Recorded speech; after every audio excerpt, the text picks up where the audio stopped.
Hey, what's happening, guys? Welcome to my first impressions of Battlefleet Gothic Armada. Such a manly title. Armada! Gothic Armada! It's like Hellfire, Booby, Explosion, Bacon. Just something incredibly manly about it. So, this is a Warhammer 40,000 RTS spaceship type game, set in, of course, the Warhammer 40,000 universe. I just said that. And it's developed by Tyndallis Interactive and published by Focus Home Interactive. Focus Home has had a mixed history. Let me just put it that. They made the Tropical games, and the recent one, Tropical 5, seemed to have a lot of content that it was either cut for DLC, or it was just felt like a repackaged Tropical 4, but with a bunch of optimization issues. And then they made, I believe they published Cities XL, which was an okay game, and then they released Cities XXL, which was kind of the same thing as Tropical 5, but with way more bugs. Should also mention this was given to me via review code, so thank you for that. Hope you don't. Hope you keep giving me these codes, despite the fact that I'm talking shit about your company. The developer has had a history of not giving too much coverage for post-launch support of some games. I mean, there's still multiplayer-only games that they've had on Steam that they still haven't supported. Like, the Steam has a problem with this. They really need to stop selling dead multiplayer games. But anyway, it doesn't seem like this is going to go that way, this particular game, at least not yet. Because they are adding DLC. In fact, if you purchase this game within the first 2 months of launch, you'll get the Space Marine faction, which seems like something that should be in the game standard. But anyway, we'll talk about that in a second. So video options are pretty cool. A lot of resolution options. General, you have customization right here. A lot of options. I really like it when games give you the option to scale resolution down just to make the game run better. So it'll you'll have like the monitor display 1080p, but you'll have everything rendered at 720p or something like that. That's cool. Full screen, borderless, and windowed mode. Always nice to have. Constrain the cursor to the window. Thank you for having this as an option. It's a pain in the ass because RTS games are always moving your mouse around, and some RTS games don't realize that when you want borderless windowed mode on, you want it constrained because you're going to be doing this, so it's going to be constantly flying off screen. Shadows, view distance, all good. The game performs pretty well. It's locked at 60, unfortunately, but I haven't had any major problems. Although there isn't really much to complain about, mainly because there's not a lot going on. We'll have a little talk about that later. So, general sound effects, music, voices, always nice to have. Mutable options and subtitles are on by default. Good. Rebindable keys. So this is the first problem I have. So the UI is kind of weird. There's a lot of tooltips. That's one thing I will give this game credit for. It's a hard game, but they do have a lot of really helpful tooltips. And they have an alt button so you can even read more. So if you want to get into it more, like learn more mechanics, you can just hit that button, or you just learn the basic TLDR version. But the tooltips do not show hotkeys. Huge problem. And also, the shift key, when you know how sometimes, pretty much all the time in RTS games, you can add units to a group with shift. So you hit Control 1 on a group of units, and then you want to add more, you hit Shift 1. If you want to wipe those units off, you Control 1 another group. This game doesn't have that shift option. It has Control, but I don't even see an option to rebind Control. So even if there is like a button to add more like units to something, I don't see it here. It's kind of a problem. But yeah, that's it for the options menu. So I should probably explain what the hell the game is by now. Well, first off, it's got Steam trading cards, Steam achievements, and Steam Cloud. It is an RTS. I kind of said that, but it's an RTS in the same way. It's very similar to Star Wars Empire at War, if you ever played that game. The ship battles in particular, and it has a mixture of Dawn of War 2's RPG RTS elements, and it has a tiny bit of XCOM involved in it. And there's several modes that you can play. So you have multiplayer, which is cool. You create your own ships, you upgrade them, you get more points, and as you level up, you fight more experienced players, and so on and so forth. It's a cool progression system. I really like it. Solo skirmish, custom games. You can, there's actually a lot of modifiers that are, really cool. And campaign, which is actually fully voiced, which I gotta give them credit for that. You play as the Imperium of Man. Currently, there are 4 factions. Space Marines are coming in later. Yes, the thing that everyone thinks of when they think Warhammer 40k. Space Marines are not in the game. Chaos is, though, but not good old Space Marines. Instead, you have the weak and pitiful Imperial Navy, although they are pretty cool in this game. So, each ship class ship faction, I should say, has their own various traits, and they're actually very different from each other. And they're kind of what you expect. So, Orc Pirates likely disobey. poor maneuverability, poor accuracy, because they're just guns blazing all the time. The ships are incredibly resilient, tons of guns on the side. They're not good at long range though. Elder Corsairs, less likely to disobey. We'll talk about that in a bit. Very fast maneuverable ships. We'll also talk about that later. Let's actually just get right into a game. So, I'm going to load up an earlier game just to show you a problem I encountered. And it's one of the biggest problems I have with this game, but the TLDR version is, I like this game. It just has some really, really major, big caveats at times.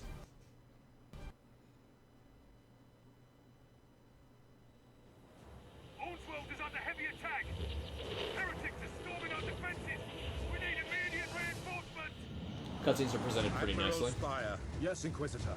Gather every vessel you can and travel to Ormsworld at once. You must stop Abaddon, whatever the cost. He is searching for an ancient artifact known as the Eye of Night. Do not let the Despoiler claim this relic, Admiral. May the Emperor guide your guns, and may the heretics feel his wrath. The voice acting is definitely serviceable. I really like the Warhammer voice acting that a lot of... It's just like a particular voice acting. I can't really explain it any other way. It's like the almost over-the-top... Abaddon the Despoiler has launched zealous voice acting that I just love. I believe that what... So I'm just going to skip here. So, the whole plot of the game, and it's actually kind of interesting the way it ties it into the gameplay.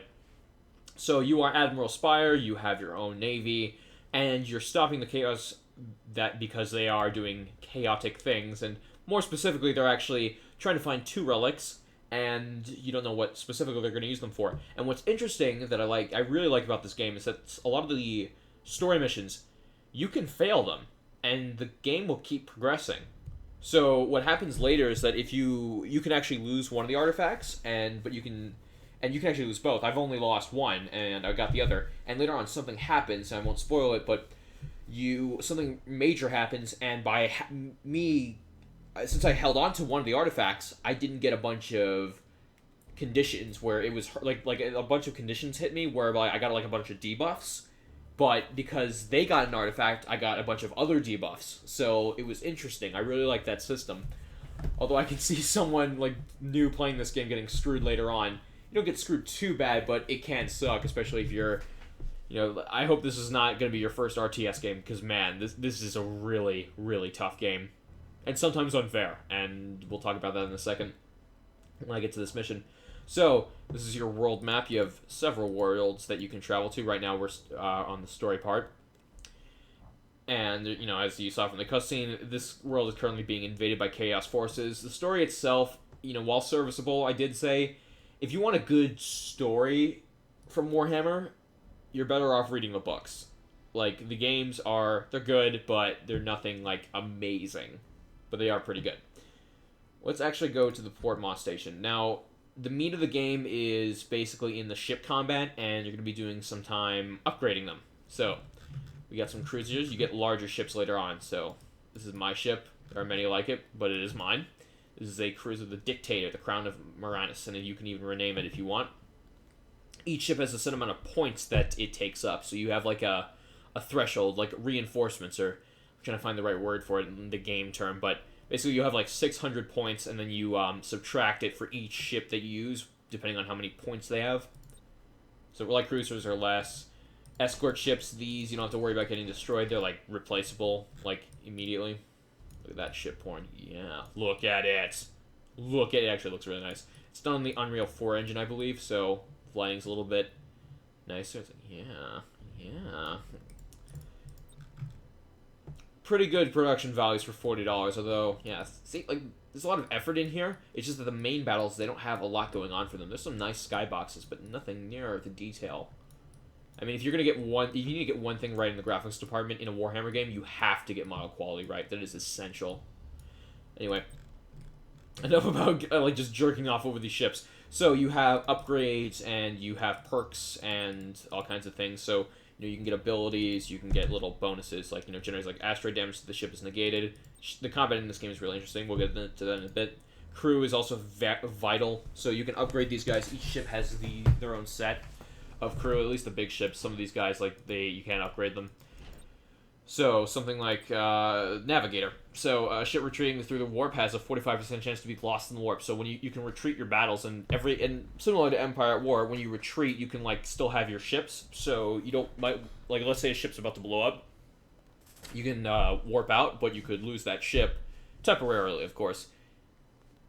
And upping your Navigator will decrease that.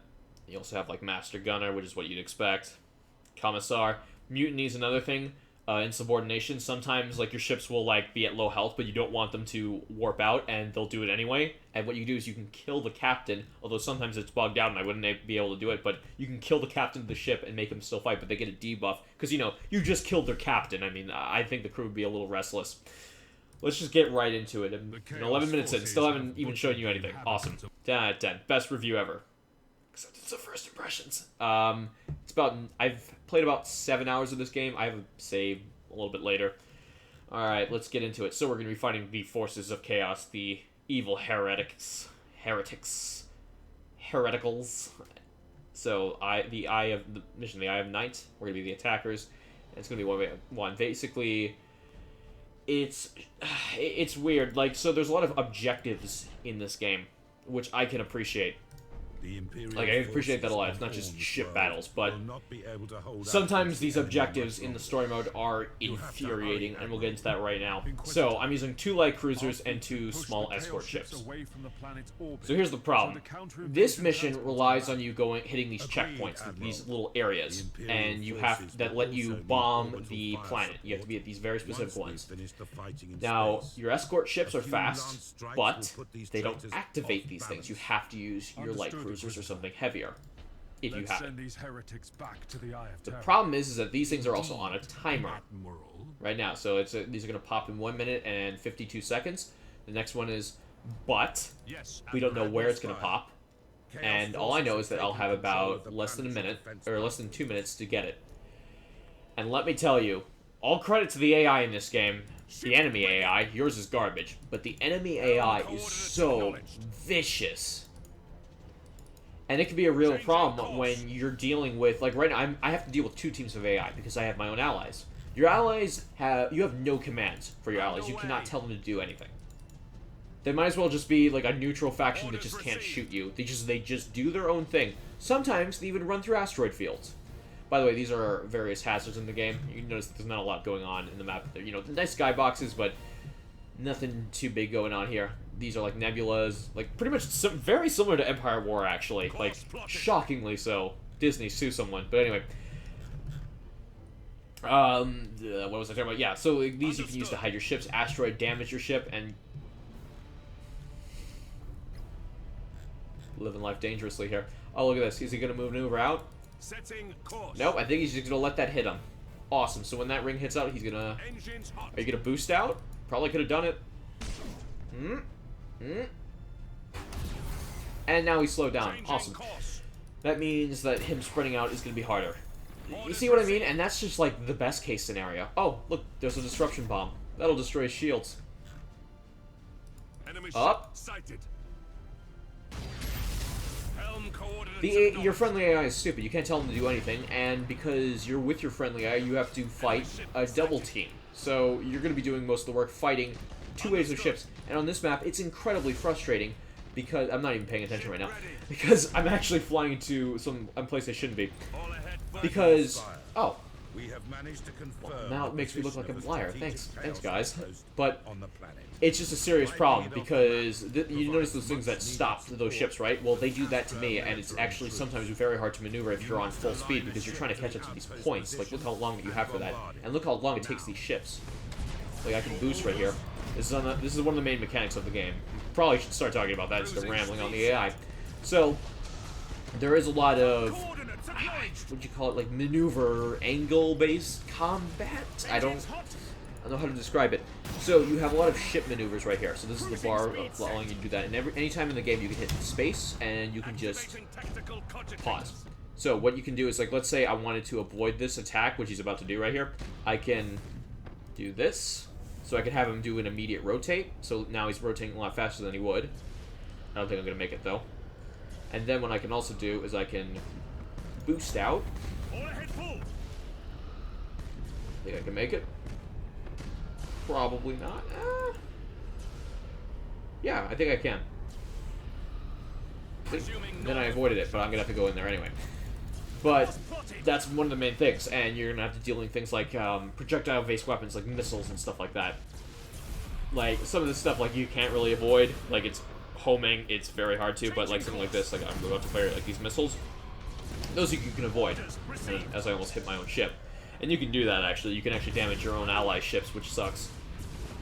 Might actually lose this here. Let me just. And the other really frustrating too is that you can also, well, it's also good. It's a strategy. In fact, again, similar to Empire at War, you can target the enemy's like subsystems, not for the bigger ships. So you can also prioritize them too. So like if you're going near a group of ships, you can have this one be like the maximum priority. You can choose like which side you want to attack. So like frontal engagement, which is not recommended. Broadside is what the Imperial Navy usually uses. But it's nice, because if you're chasing down a ship, like, that means if you have it on broadside, it'll always be going broadside. Like, it'll be, like, stopping, turning as it's chasing after a ship. And if you're chasing after an Eldar ship, which we'll talk about in a second, that can be a pain in the ass, so you want to do frontal, so it'll always be on its ass. So, again, with going back to the frustrating missions idea, before we go a bit more into the combat, I was doing one mission where, God, this is making me look like such a liar. I remember I did one where it was spawning like halfway across the map. God. Anyway, so I was doing one mission. It was like an assassination mission. Basically, destroy the target ship. Okay, now Imperial Navy ships are slow. It's just a problem they have. You have to work with it. Now, when you fight Eldar ships, when they're engaging you, and they're actively fighting you, like hitting, running, that's fine. Okay, that's actually fine. You can just use your abilities, and you have various things to deal with it. You can board, all that kind of things. But when you have to attack a certain target, and if that target is not only an incredibly fast ship, but it's also running away from you at all times, and constantly boosting, more than you can boost, that's a problem, and that's where the game can fall apart at times. It can be incredibly frustrating for all the wrong reasons.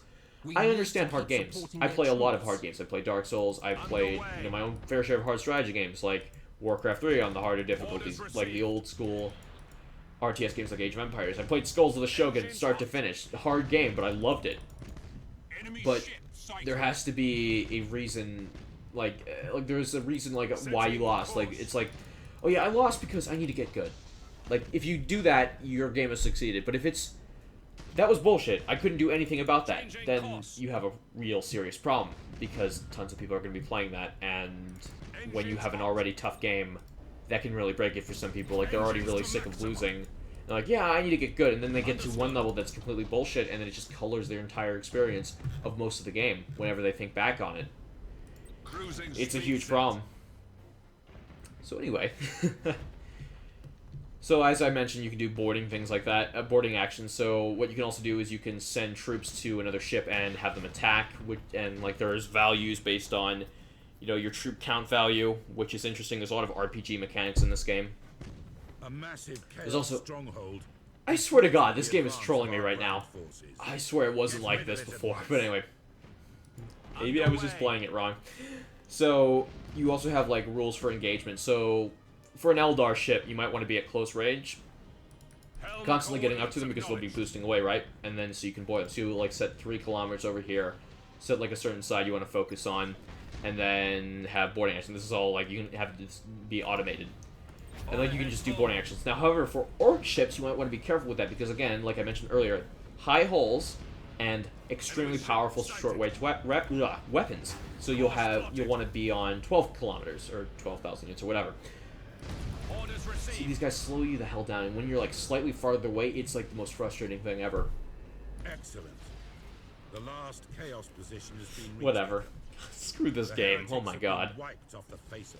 But yeah, like there's a lot of strategy to that because you're fighting a ship that's really powerful, so you want to keep your distance, but these ships can also ram you, which is another thing you have to consider. Like, oh, I'll just stay near the ship. If they're slow, like I can just hit them. Like, no, you want to be careful with those orc ships because they can like go full speed ramming. And your ships can do that too, but the orc ships are pretty deadly. You can also do things like full stops. You can the buttons above like the boarding actions. Those were like little things like reloading, which decreases like the cooldowns on, decreases the cooldowns on weapons, which is really cool.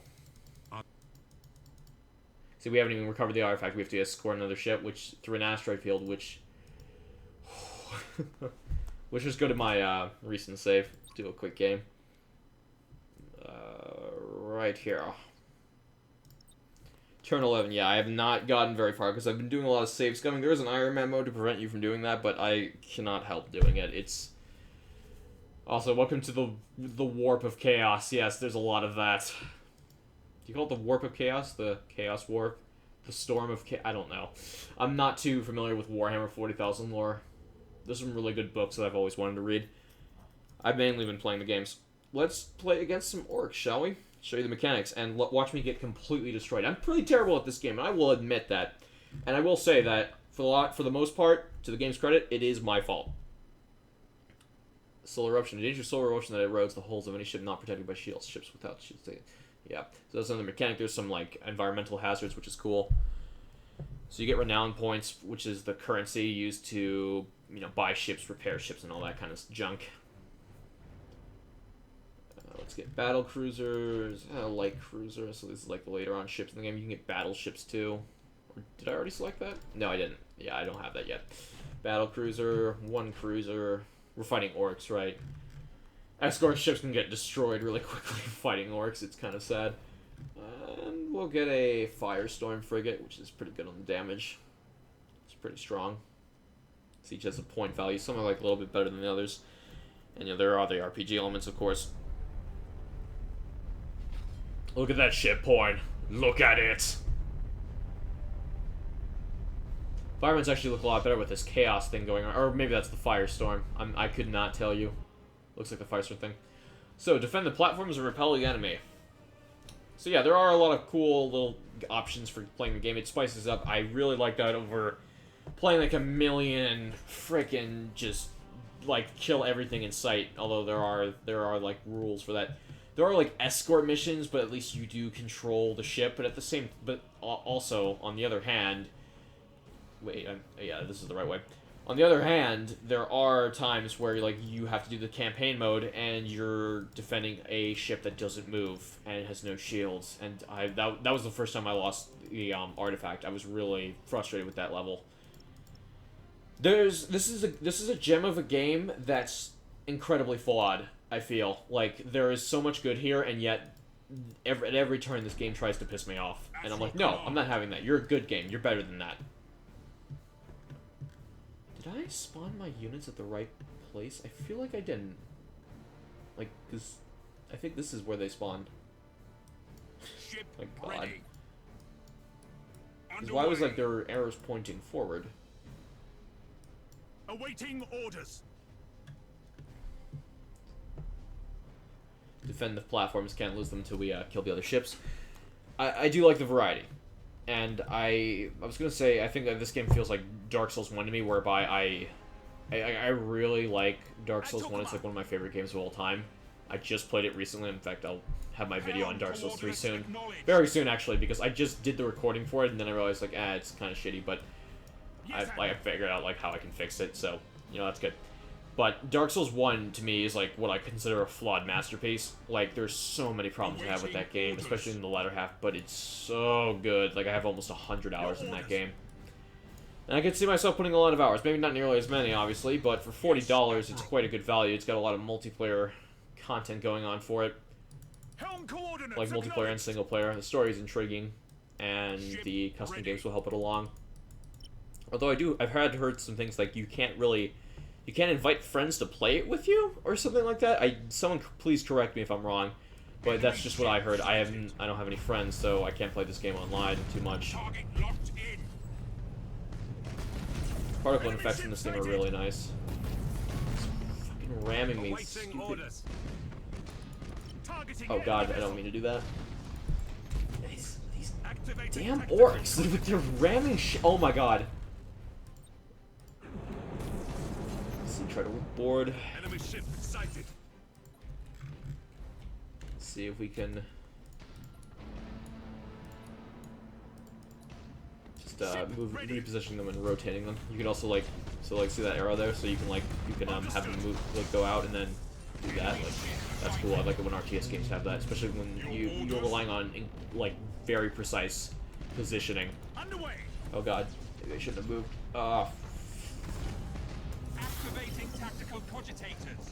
Very similar to Empire War, which is one of my favorite RTS games, although that was a very buggy game. Like, I played that on so many different operating systems, like the one that, you know, XP, when it came out for that, like 256 megabytes of video RAM, still had graphical glitches, even up to now, although I do recall there being a little less. It's like a less janky Empire at War. There's, you know, there's even subsystems for that too, like let's see if where's the orc ships? There we go. See, like, yeah, you can target, like, you know, engines, you can target deck, which is, like, used to give these commands right here. Generators would be, like, some of these, like, lightning strike, to do damage.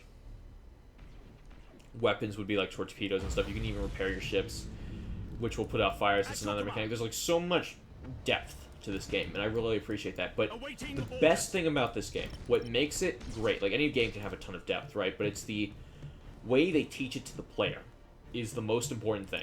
Because if you have a game with great mechanics, it doesn't freaking matter if, like, no one's going to be playing it because they don't know how to play it. This game teaches it in a really nice way. There's a lot of tooltips. Like, it's very big, like, okay, you know, like, this is how you dodge, this is how... The tutorial's alright. It's not... I would like it to be a little bit more fleshed out, but it's to the point, and it does tell me enough. So, it does give you a lot of information. It's very clear, like, okay, orc ships, you don't want to be close to them, so you want to do long-range engagements. Like, that makes sense. That's a logical thing. And then you're like, oh, I'm using my strategies. I'm using my brains. Nice. I'm not even utilizing my ships right now. I'm doing way worse than normal.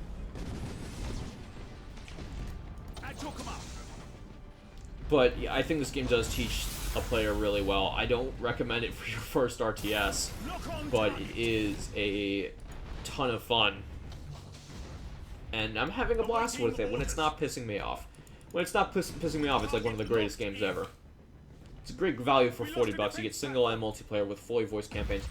I was really disappointed when Dawn of War Retribution had, like, basically the same campaign, like, levels, like, just recycled. Even, what is it? Chaos Rising. It was cool, but they still recycled a lot of the maps, just at different angles. Which is kind of shameful, but it was a great expansion to Dawn of War.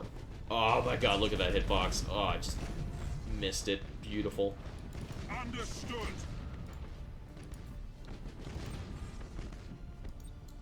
I do find it's a great value, but you have to be in the right mindset for it. Are you fine with playing a very tough game that can be relentlessly difficult? You know, I've played tough games that are like strategy games, like recently, like Divinity Dragon Commander, which I felt the difficulty in that game was kind of broken, where you just break the game with Zerg rushing. It was still fun, but I just felt it was really imbalanced. I'm enjoying this game a little bit more than that, at least at its base, like, you know, the core RTS mechanic. I do think the writing in that game was way better than this. But, you know, it's a good game. The TLDR is that it's a good game, and I think you guys should definitely play it if you have played a lot of RTS games and you're looking for something a little bit different, or, well, for some of you, a little bit of the same. Just something really fun and engaging that you can put a lot of time into, and then you can just hop into the multiplayer when you're done with the single player. Because we need more games that do both, especially at $40. It's a good price point, and if you buy within the first 2 months, you get some content for free later. Even though I think they should have included Space Marines at the start. Anyway, guys, that's pretty much it for me. I'll see you next time. Thank you very much for watching.